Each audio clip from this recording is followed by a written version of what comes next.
हाँ जी। आज वीडियो नहीं काम कर रहा है। वेब कैम में कुछ प्रॉब्लम। आप लोगों को आवाज आ रही है? जी भैया, आवाज तो आ रही है। वीडियो नहीं आ रहा। हाँ, वीडियो नहीं आ रहा है। चलिए तो आज वैसे ही कर लेते हैं। जी। हाँ हाँ।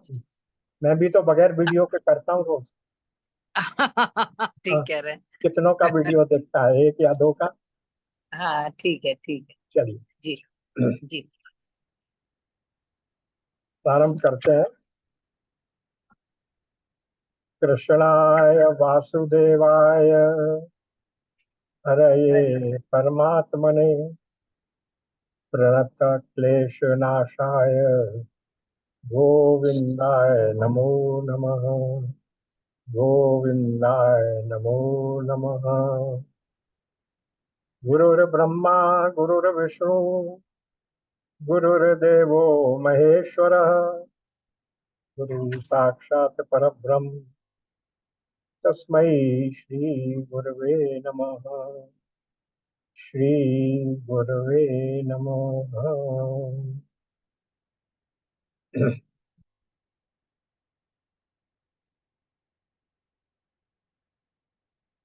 आज बड़े सौभाग्य का संयोग है कि रामलला की स्थापना के बाद पहली रामनवमी आज पड़ रही। और ये भी संयोग है कि आज के दिन हमारा ये प्रकरण भी चल रहा है। तो आज हम सब एकत्र हुए हैं। तो आगे के प्रसंग में प्रवेश करने से पहले हम थोड़ी देर राम जन्म की जो चौपाइयाँ रामचरितमानस में हैं उनका पाठ करेंगे। आप लोग भी अपनी अपनी मानस निकाल लीजिए। सब लोग समवेत स्वर से बोलेंगे।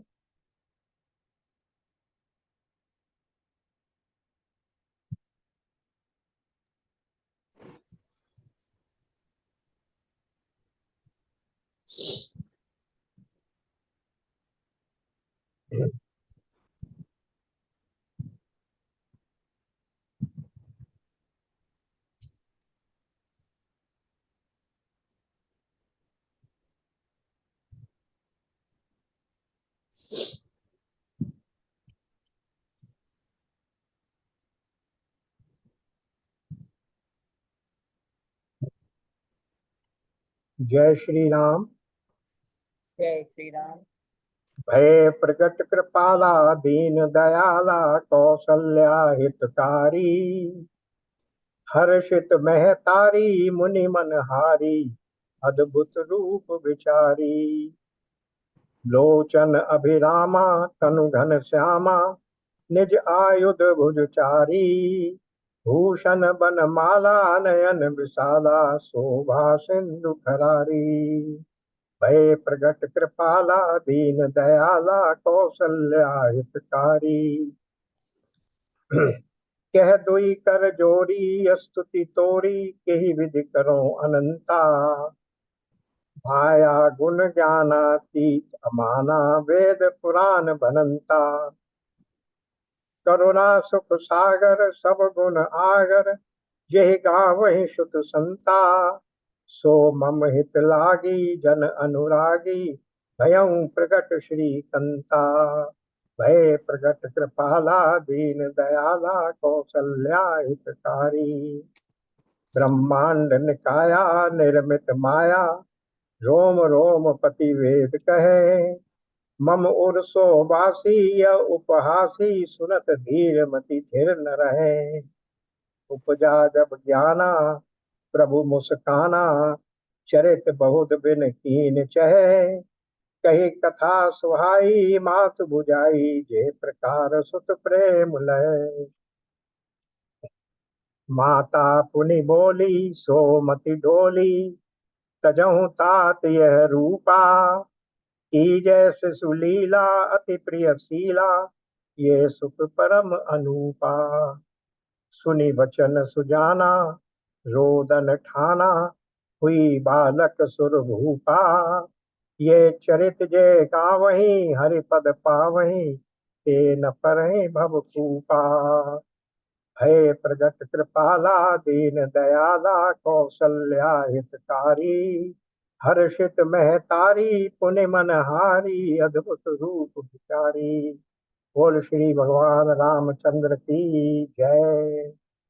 भगवान की कृपा हम सब लोगों पर होती रहे, उनका अनुग्रह हम सब पर बरसता रहे, यही कामना के साथ आज हमने भगवान की स्तुति की है।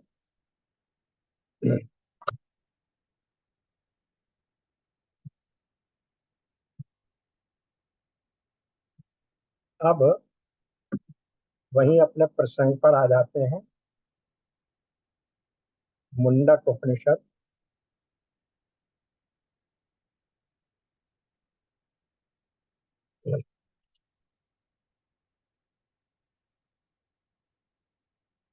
श्लोक संख्या 9।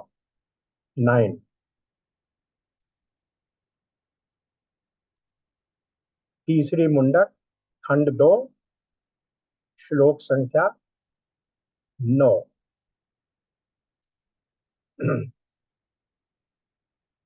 जो कोई उस पर ब्रह्म को जान लेता है वो ब्रह्म ही हो जाता है। उसके कुल में कोई अब्रह्मविद नहीं होता। वह शोक को तर जाता है, पाप को पार कर लेता है और हृदय ग्रंथियों से विमुक्त होकर अमरत्व प्राप्त कर लेता है। अब इस श्लोक की व्याख्या से पहले ऊपर का समाधान देखिए। शंका क्या हुई थी कि कल्याण पथ में अनेकों विघ्न आया करते हैं, ये प्रसिद्ध है। अतः क्लेशों में से किसी न किसी के द्वारा अथवा किसी देव आदि के द्वारा विघ्न उपस्थित कर दिए जाने से ब्रह्मवेता भी मरने पर किसी दूसरी गति को प्राप्त हो जाएगा, ऐसा तो नहीं होगा, या ब्रह्म की ही गति को प्राप्त होगा। समाधान नहीं। विद्या से ही समस्त प्रतिबंधों के निवृत्त हो जाने के कारण ऐसा नहीं। जितने भी प्रतिबंध हैं वो तत्व ज्ञान के बाद उस वाणी में कोई प्रतिबंध नहीं रहता, केवल अविद्या का प्रतिबंध होता है। मोक्ष केवल अविद्या रूप प्रतिबंध वाला ही। मोक्ष के मार्ग में और कोई प्रतिबंध नहीं है अलावा अविद्या के। इसलिए ये नित्य, और क्योंकि वो नित्य और सबका आत्म स्वरूप है। अविद्या के समाप्त हो जाने के बाद, अविद्या का नाश होने के बाद वो जो हमारी आत्मा का नित्य स्वरूप है वो प्रकट हो जाता है, और इसके अतिरिक्त, विद्या के अतिरिक्त और कोई भी प्रतिबंध आत्मा के मोक्ष प्राप्त करने के मार्ग में नहीं। अब देखते हैं। इसीलिए जो कोई उस पर ब्रह्म को जान लेता है वो ब्रह्म ही हो जाता है। जानने के लिए क्या कहा था उन्होंने कि जैसे ही नाम रूप समाप्त हो जाते हैं, जैसे नदी समुद्र में समाहित होने के बाद उसके नाम रूप, उसकी अपनी स्वतंत्र सत्ता समाप्त हो जाती है, उसी प्रकार से जब ज्ञान आ जाता है तो फिर वो पर ब्रह्म को जान लेता है और वो पर ब्रह्म ही हो जाता है। यहाँ पर इसको थोड़ा सा सही करके भेजिए। पर ब्रह्म हो जाता है नहीं, क्योंकि वो पर ब्रह्म ही था। वो जान लेता है कि मैं पर ब्रह्म हूँ, पर ब्रह्म था, और भ्रमवश अविद्या के कारण से मैं अपने को अब्रह्म समझ रहा था। इसलिए अविद्या का नाश होते ही वो पर ब्रह्म को जान लेता है, और ये भी जान लेता है कि मैं ही पर ब्रह्म हूँ। पर ब्रह्म हो जाता है नहीं, वो सदा से ही पर ब्रह्म ही था। तो इसलिए कह रहे हैं कि किसी भी प्रकार से उसी प्रकार स्वयं को जो कोई भी ब्रह्म जान लेता है वो ब्रह्म हो जाता है नहीं, वो ब्रह्म ही था और वही ब्रह्म ही होता है। और ऐसा ज्ञान जब एक व्यक्ति को हो जाता है तो आगे की पंक्ति में क्या कहा कि उसके कुल में कोई ब्रह्मविद अब्रह्मविद नहीं होता। ये बात कैसे कही जा सकती है, ऐसी गारंटी कैसे कही जा सकती है? इसका उत्तर ये है कि जब कभी ब्रह्मविद के संपर्क में कोई भी व्यक्ति आएगा, चाहे उसका पुत्र हो या ब्रह्मविद गुरु के संपर्क में उसका शिष्य हो, तो यथाविधि पुत्र उत्पन्न करके बाल्यकाल से ही योग संस्कार से संपन्न हो जाता है। तब ये संभव है कि वो पिता की तरह ही उत्तम कर्म, उपासना व ज्ञान वाला हो। इसी प्रकार शिष्य परंपरा भी कुल ही मानी जाती है। तभी तो हम कहते हैं गुरुकुल में पढ़ने गए, गुरु का कुल है वो। तो शिष्य परंपरा भी कुल ही मानी जाती है। इसलिए जो ब्रह्मज्ञ गुरु है उसके शिष्य भी ब्रह्मज्ञ होते हैं। केवल जन्म या शिष्य बनने मात्र से नहीं, बल्कि उपदेश पाकर ब्रह्म ज्ञान से ही वे ब्रह्मविद बनते हैं। किंतु उपनिषद का ये सिद्धांत है कि बनते अवश्य, फिर उसमें किसी प्रकार की कोई शंका संदेह नहीं रह जाती। क्योंकि जब ये ज्ञान आ गया तो वो समझ लेता है ये जो सारा दृश्यमान जगत है वो मिथ्या है। इसलिए उसे किसी भी प्रकार का कोई शोक, कोई मोह नहीं होता। अब जब हम सिनेमा हॉल में भी बैठते हैं और वहां दिखाया जा रहा है कि बरसात हो रही है, तो पानी बरसने का चित्र देखकर हम ये चिंतित नहीं होते कि अरे अब सड़क के हॉल के बाहर निकलेंगे तो हम कैसे जाएंगे, हम तो भीग जाएंगे। क्योंकि हम जानते हैं ये जो कुछ चित्र पर दिखाया जा रहा है ये मिथ्या है। इसी प्रकार जिसको ब्रह्म ज्ञान हो गया, जो सारे जगत को मिथ्या ही समझ रहा है, उसी एक ब्रह्म में ही कल्पित समझ रहा है, ऐसे व्यक्ति का फिर किसी भी प्रकार से वो उस शोक और मोह में फंसता नहीं है और ना ही वो अपने आप को ब्रह्म से अलग कुछ और समझता है। तो ऐसा जो ब्रह्मज्ञानी होगा वो भी शोक और मोह में नहीं फंसेगा। दूसरी बात ये कि जो अज्ञानी है वो तो ये मान लेंगे कि अरे मैं तो मानव हूँ, दानव हूँ, देव हूँ, इत्यादि इत्यादि। पर ज्ञान दूर होते ही क्या बचेगा? जो आप वास्तव में वही तो बचेगा। और आप वास्तव में ब्रह्म ही हैं, क्योंकि ब्रह्म के अतिरिक्त कुछ दूसरा है ही नहीं। एक मेवा अद्वितीयम सत्यम ज्ञानम आनंदम अनंतम ब्रह्म। तो फिर जो भी कुछ इस अविद्या के कारण हम अपने आप को माया से उपहित होकर जीव समझ बैठे हैं, उस अविद्या के नाश होते ही हम क्या समझेंगे? जो कुछ ये हमारी उपाधि थी वो गई, तो फिर जो थे वही तो हम रह जाएंगे। और थे कौन? हम ब्रह्म ही थे, क्योंकि ब्रह्म के अतिरिक्त कोई दूसरा है ही नहीं, था भी नहीं। तो इसलिए हम अब ब्रह्म से ब्रह्म नहीं बनते, ब्रह्म थे ही। सोने को शुद्ध नहीं किया जाता, सोने में जो अशुद्धि आ जाती है उसे मिटाया जाता है। सोना तो शुद्ध है ही। इसी तरीके से हम ब्रह्म तो हैं, लेकिन अविद्या के कारण, अज्ञान के कारण, अभ्यास के कारण जो भ्रम हमें हो गया है उसके मिटाने पर केवल जो हम हैं वही बच जाता है। तो इसलिए इस श्लोक में जो बातें कही गई दो बातें कही, वो दोनों हो गई। फिर क्या हुआ? दूसरी बात कही, अखिलता से प्राप्त होता है। शोक को तर जाता है, पाप को तर लेता है, ये तो बात अभी हमने देख ली। फिर शोक और मोह ऐसे व्यक्ति को नहीं लगे, और हृदय ग्रंथियों से विमुक्त होकर अमरत्व प्राप्त कर लेता है।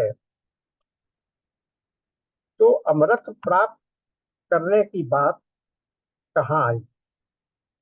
जो अमर नहीं हो वो अमरत्व प्राप्त करे, लेकिन जो स्वयं ब्रह्म स्वरूप है, अमर है, अनंत ज्ञानम अनंतम ब्रह्म, वो कहाँ से अमरत्व प्राप्त करेगा?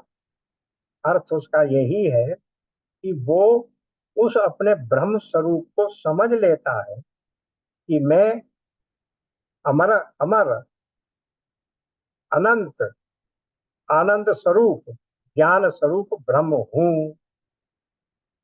उसको अपनी पूर्णता का पूरा ज्ञान रहता है। इसलिए अविद्या का नाश होने पर,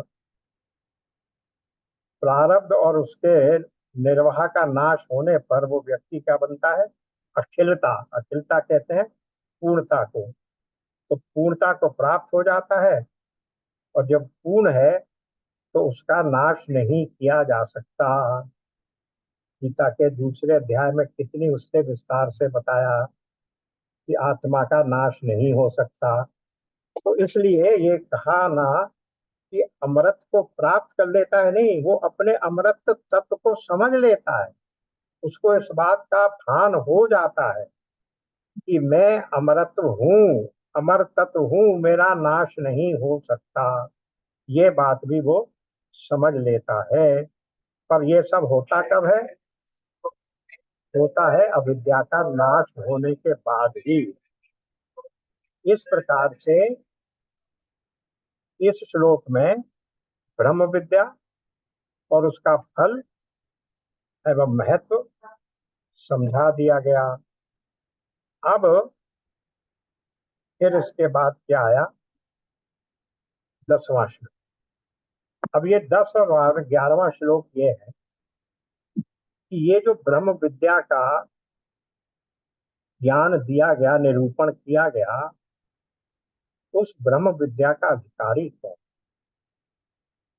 ध्यान दीजिए, हमारे हर ग्रंथ में इस बात पर बड़ा जोर दिया गया है कि ये जो ज्ञान है, जिसको गीता में भगवान ने कहा बड़ा ये गूढ़ ज्ञान है, उसको अनधिकारी को न दे। यहाँ भी अभी यही कहा जा रहा है इन दो श्लोकों में, 10 और 11 में, कि ये ज्ञान किसको दिया जाएगा? अधिकारी को ही दिया जाएगा। और अधिकारी कौन है? वो हम बिल्कुल प्रारंभ में देख चुके हैं, जो साधन चतुष्टय संपन्न है, विवेक वैराग्य शत संपत्ति और मुमुक्षा, वही अधिकारी है।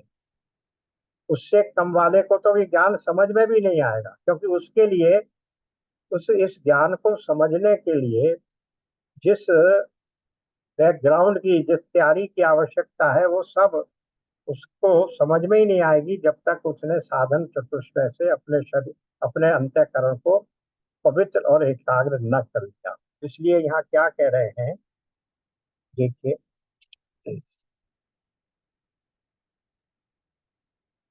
10वां श्लोक।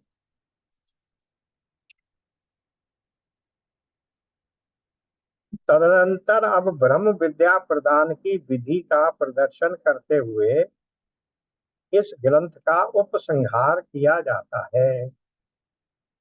और यही बात आगे की मंत्र में भी कही गई है। जो अधिकारी, अब देखिए कितने गुण बताए जा रहे हैं उसमें। सबसे पहले तो अधिकारी, क्रियावान, श्रोत्रिय, ब्रह्मनिष्ठ और स्वयं श्रद्धा पूर्वक एकर्षि नामक अग्नि में हवन करने वाले हैं, तथा जिन्होंने विधि पूर्वक शिरोव्रत का अनुष्ठान किया है, उन्हीं से ये ब्रह्म विद्या कहनी चाहिए। अब इसको भी थोड़ा सा समझ लेते हैं। तो क्या कहा, दो तीन बातें नई शब्द आए। क्रियावंत, श्रोत्रिय, ब्रह्मनिष्ठ, ये सब तो ठीक है। एक तो आ गया शब्द इसमें नया, शिरोव्रत। और दूसरा आया एकर्षि नामक अग्नि में हवन करने वाले हैं, उन्हीं को ये ब्रह्म विद्या कहनी चाहिए। तो विद्वानों ने इसका अर्थ ये किया है, क्रिया कौन करेगा? जो अपने वर्णाश्रम धर्म का निष्काम भाव से पालन करता रहेगा, वही विवेक वैराग्य आदि से संपन्न होकर तत्व विद्या का अधिकारी बनेगा। ये तो पहले कह ही दिया, साधन चतुष्टय हो गया। शास्त्र और आचार्य के आदेशों का ही जो पालन न करे, उससे ये आशा नहीं रही की जा सकती कि वो मन को पूरी तरह नियंत्रित करके एकाग्र कर पाएगा, अंतर्मुख बनेगा या आत्मदर्शन पाएगा। सुना भले ही किसी को दे, पर विद्या सफल किसकी होती है? जिसमें श्रद्धा है। श्रद्धावान लभते ज्ञानम तत्परः संयतेन्द्रिय। इसलिए यहाँ भी आ गया, श्रद्धा भी आ गई, क्रियावान और श्रद्धा। देखिए, तो फिर श्रद्धा के बाद आया क्रियावान, श्रोत्रिय, ब्रह्मनिष्ठ और श्रद्धा पूर्वक, आगे श्रद्धा आगे आ गई। श्रोत्रिय ब्रह्मनिष्ठ को हम बार बार देख चुके हैं कि ज्ञान वही दे सकता है या ज्ञान वही प्राप्त करने का अधिकारी है जो श्रोत्रिय ब्रह्मनिष्ठ से प्राप्त करेगा, स्वयं भी श्रोत्रिय ब्रह्मनिष्ठ होगा। श्रोत्रिय का अर्थ होता है श्रुति को जानने वाला। श्रुति में सबसे पहले वेद, उपनिषद, छहों दर्शन शास्त्र, फिर स्मृति ग्रंथ जैसे गीता इत्यादि इत्यादि सभी उसमें शामिल, आगम और निगम जिसको कहते हैं। तो श्रुति जिसको ज्ञान है, उसी को ये ज्ञान दिया जाना चाहिए, वही इस ज्ञान को आत्मसात कर पाएगा। देखिए 437 में क्या कह दिया था कि वो ज्ञानी आपको ज्ञान तो दे देंगे। तो 434 में, 434 में कहा था। हाँ, ये कहा था ना, ये देखिए 434, तद विद्धि प्रणिपातेन परिप्रश्नेन सेवया उपदेक्षन्ति ते ज्ञानम ज्ञानिनः तत्वदर्शिनः। तो तुम जब उनके पास व्रत होकर सेवा में जाकर निवेदन करोगे और फिर परिप्रश्न करके उनसे ज्ञान प्राप्त करने की इच्छा करोगे, तो वे जो ज्ञानी और तत्वदर्शी लोग हैं, ज्ञानी का अर्थ हो गया श्रोत्री, तत्वदर्शी का अर्थ हो गया ब्रह्मनिष्ठ, जिसकी आस्था ब्रह्म विद्या का ज्ञान प्राप्त करने में ही है अविचल रूप से, वो ब्रह्मनिष्ठ होता है। तो ज्ञान ने, तत्वदर्शी ने, वो तुम्हें उसका उपदेश देंगे। लेकिन यहाँ ये नहीं कहा कि ये ज्ञान तुम्हें आत्मसात हो जाए। 434 में केवल ये कहा कि तुम यदि उन ज्ञानियों के पास जाओगे और सेवा भाव से उनसे ज्ञान प्राप्त करने की इच्छा प्रकट करोगे, तो वे तुम्हें ज्ञान देंगे। यानी इस श्लोक की नीचे की पंक्ति में भगवान ने उन ज्ञानियों को भी एक इनडायरेक्ट ये आदेश दिया है कि कोई व्यक्ति ऐसा आएगा तो आप उसे ज्ञान दें। लेकिन ये नहीं कहा कि जो ज्ञान तुम्हें दिया जाएगा उसको तुम समझ पाओगे, आत्मसात कर लोगे। तो फिर उस ज्ञान का क्या होगा, कैसे वो तुम्हें आत्मसात हो? ये कहाँ कहा गया जाके? ये कहा गया 40 में, 39।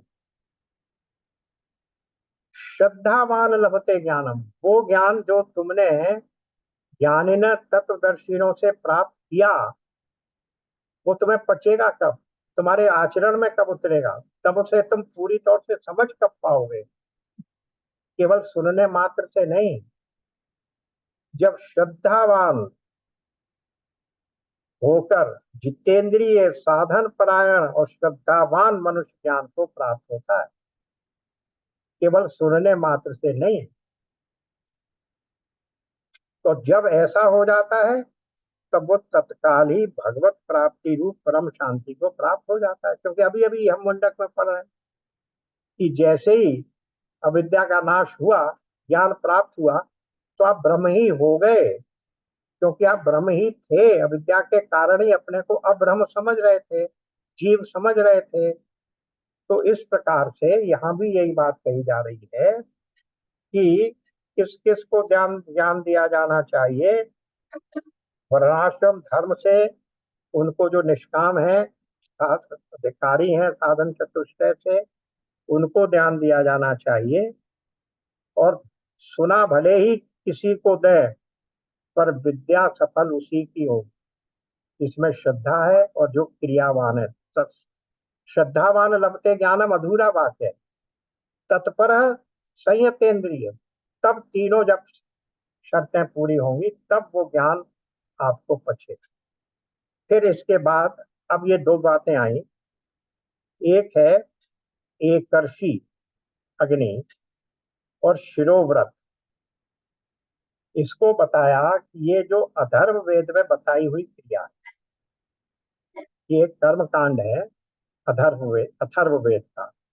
तो यहाँ ये लिखा विद्वानों ने कि जो अथर्व वेद की क्रिया के प्रक्रिया के अनुसार साधना कर रहे हैं, अथर्व वेद को मानने वाले साधक, उनकी दृष्टि से लिखा गया है कि एक कर्षी अग्नि और शिरोव्रत की क्रिया से करना चाहिए। लेकिन उसके अतिरिक्त जो अथर्ववेद से अतिरिक्त साधक हैं, दूसरे तीनों वेदों को और दूसरे ग्रंथों को, आगम निगम को मानने वाले हैं, उनको इन दोनों के अनुष्ठान की आवश्यकता नहीं। तो इसलिए ये ब्रह्मनिष्ठ प्रिय और श्रोत्री की ये बात हो गई। अब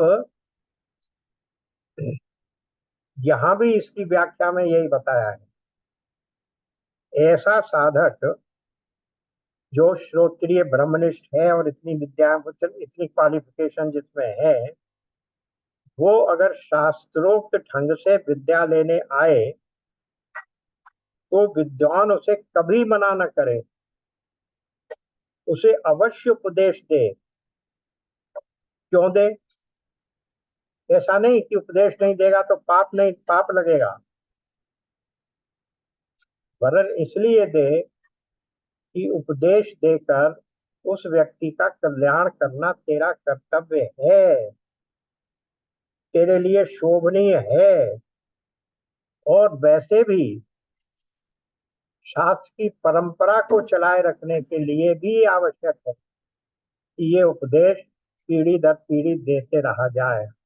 हर एक शिष्य, हर एक गुरु अपने शिष्य को वो परंपरानुसार ये शास्त्र का ज्ञान देता रहे, तभी वो परंपरा चलेगी।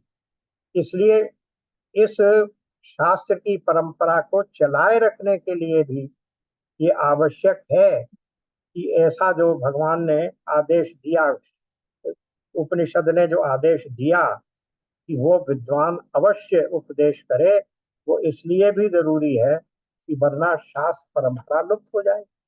देखिए गीता में क्या कहा था भगवान ने 4 अध्याय में, कि मैंने सबसे पहले उपदेश दिया था किसको?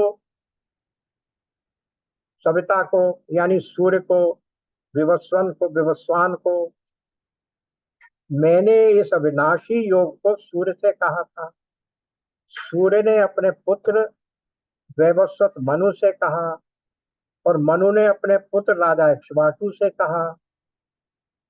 फिर क्या हुआ? हे परंतर अर्जुन, परंतप अर्जुन, इस प्रकार परंपरा से प्राप्त इस योग को राजर्षियों ने जाना। महत्वपूर्ण शब्द क्या है? परंपरा से प्राप्त। ये परंपरा चलनी चाहिए, किंतु उसके बाद ये योग बहुत काल से इस पृथ्वी लोक में लुप्त प्राय सा हो गया, परंपरा नहीं चली। तू मेरा भक्त और प्रिय सखा है, इसलिए वही ये पुरातन योग आज मैंने तुझको कहा है। यानी ये पुरातन योग, उस परंपरा को चलाए रखना, अबाध गति से चलाए रखना, हर शास्त्र के ज्ञाता का, विशेष रूप से श्रोत्रिय ब्रह्मनिष्ठ गुरु का, श्रोत्रिय ब्रह्मनिष्ठ व्यक्ति का ये कर्तव्य ही नहीं, धर्म है कि वो इस परंपरा को चालू रखे। और इसीलिए जब हम परंपरा की बात करते हैं तो सबसे पहले जब भी हम मंगलाचरण करते हैं तो क्या कहते हैं? सदाशिव समारंभाम शंकराचार्य मध्यमाम अस्मदाचार्य पर्यंताम और परंपरा समर्पणाम। तो उस जो परंपरा सदाशिव, सदाशिव का मतलब जो आरंभ के गुरु थे, जो शिव को नहीं मानने वाले होंगे वो सदा विष्णु कहेंगे, उससे अंतर नहीं पड़ता। जो परंपरा प्राचीन काल से चली आ रही है, जिसके मध्य में शंकराचार्य आए, और वो परंपरा हमारे अपने गुरु तक चली रही है, वंदे परंपराम, उस परंपरा के हम वंदन करते हैं। तो ये परंपरा की रक्षा बहुत आवश्यक है। प्रश्नोपनिषद के तो अंत में उन्होंने स्पेशली कह दिया है कि परंपरा की रक्षा करना गुरु का कर्तव्य है, इसलिए उसे समझाना चाहिए। तो इस प्रकार से ये बात यहाँ हो गई। अब आ गए हम 11वें श्लोक पर। वो भी वही कह रहा है, पर बहुत संक्षेप में कह रहा है। अब देखिए, यहाँ परंपरा का जिक्र कर दिया उन्होंने। इस सत्य का पूर्व काल में अंगिरा ऋषि ने शौनक जी को उपदेश किया था। जिसने शिरोव्रत का अनुष्ठान नहीं किया था वह इसका अध्ययन नहीं कर सकता। परम ऋषियों को नमस्कार है, परम ऋषियों को नमस्कार। इस अक्षर पुरुष सत्य को अंगिरा नामक ऋषि ने पूर्व काल में अपने समीप विधि पूर्वक आए हुए प्रश्नकर्ता शौनक जी से कहा था, जो कि हम लोग सुन रहे हैं, पढ़ रहे हैं। उनके समान अन्य किसी गुरु को भी उसी प्रकार अपने समीप विधि पूर्वक आए हुए कल्याणकामी मुमुक्षु पुरुष को उसके मोक्ष के लिए इसका उपदेश करना चाहिए, ये इसका तात्पर्य है। इस ग्रंथ रूप उपदेश का जिसने शिरोव्रत का आचरण न किया हो अध्ययन नहीं कर सकता, क्योंकि जिसने उस व्रत का आचरण किया होता है उसी की विद्या संस्कार संपन्न होकर फलवती होती। ये बात फिर वही कही गई जो लोग अथर्ववेद के आधार पर साधन कर रहे हैं, क्योंकि ये पहले श्लोक में ही हम लोगों ने एक्सप्लेन कर ली कि बाकियों पर ये बात बाइंडिंग नहीं। इस प्रकार यहाँ ब्रह्म विद्या समाप्त हुई। अब इसको देख लीजिए क्या कह रहे हैं।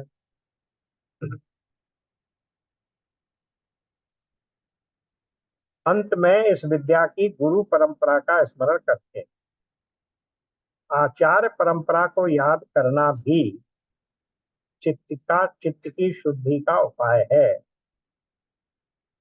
उपनिषद ने भी यही कहा। महर्षि अंगिरा ने ऋषि शौनक को इस सत्य ब्रह्म का उपदेश दिया था।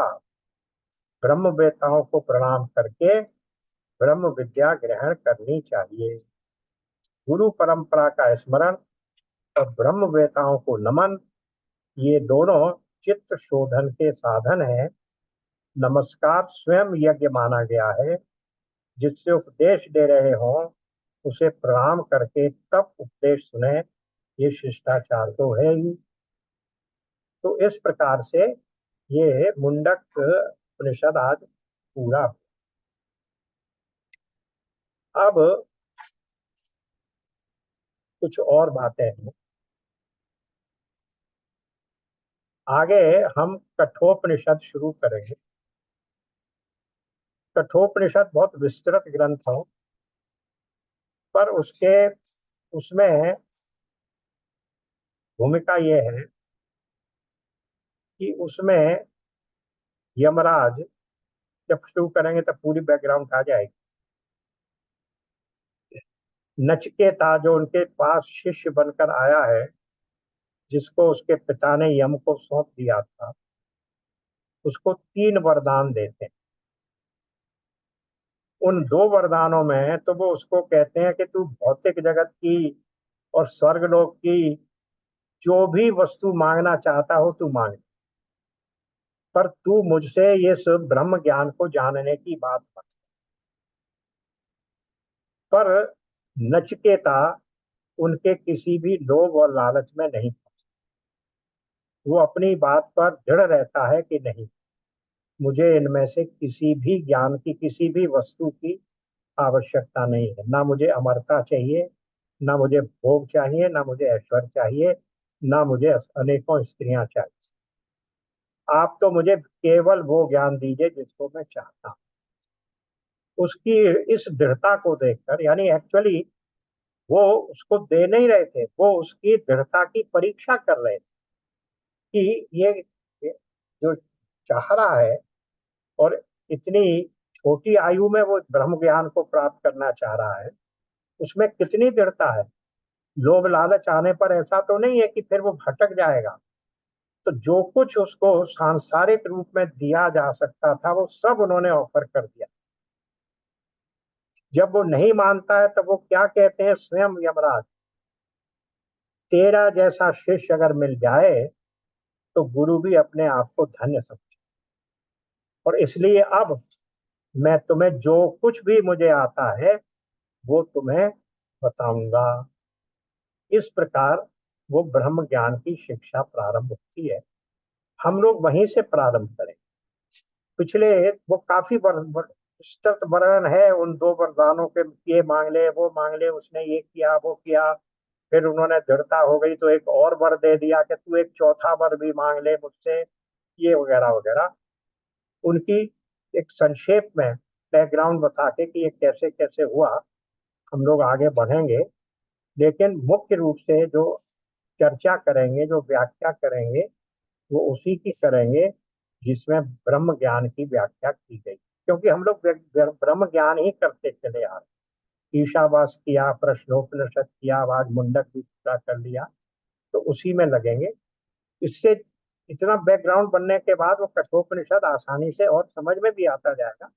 क्योंकि जैसी कहा गया ना, एको सत्य विप्रा बहुधा वदंती, सत्य तो एक ही है।